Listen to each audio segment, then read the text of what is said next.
You must understand Jesus' perspective to money and Jesus' message about money, because Jesus was living in a socio-cultural context that is very similar to the socio-cultural context in Nigeria now.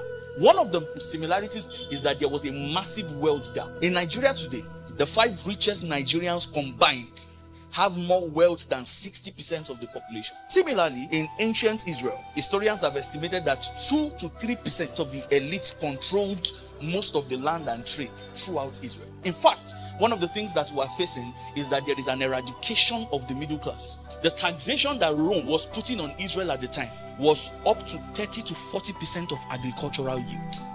Anybody that is working presently in Nigeria right now, what tax removed from people's salaries these days?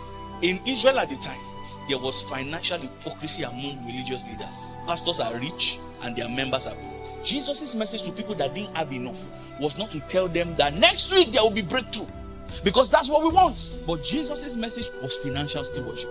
Jesus is saying, if you are not faithful with little, you will not be faithful with much.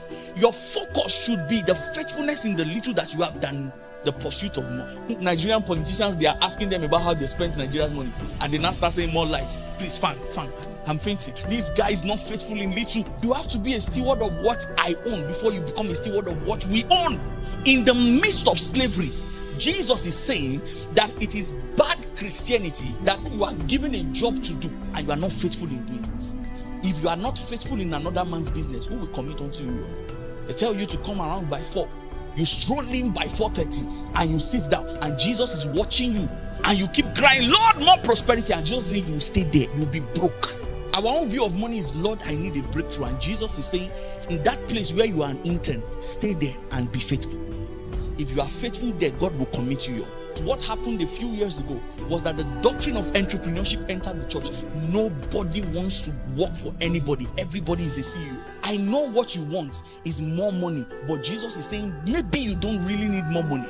Maybe you need more stewardship.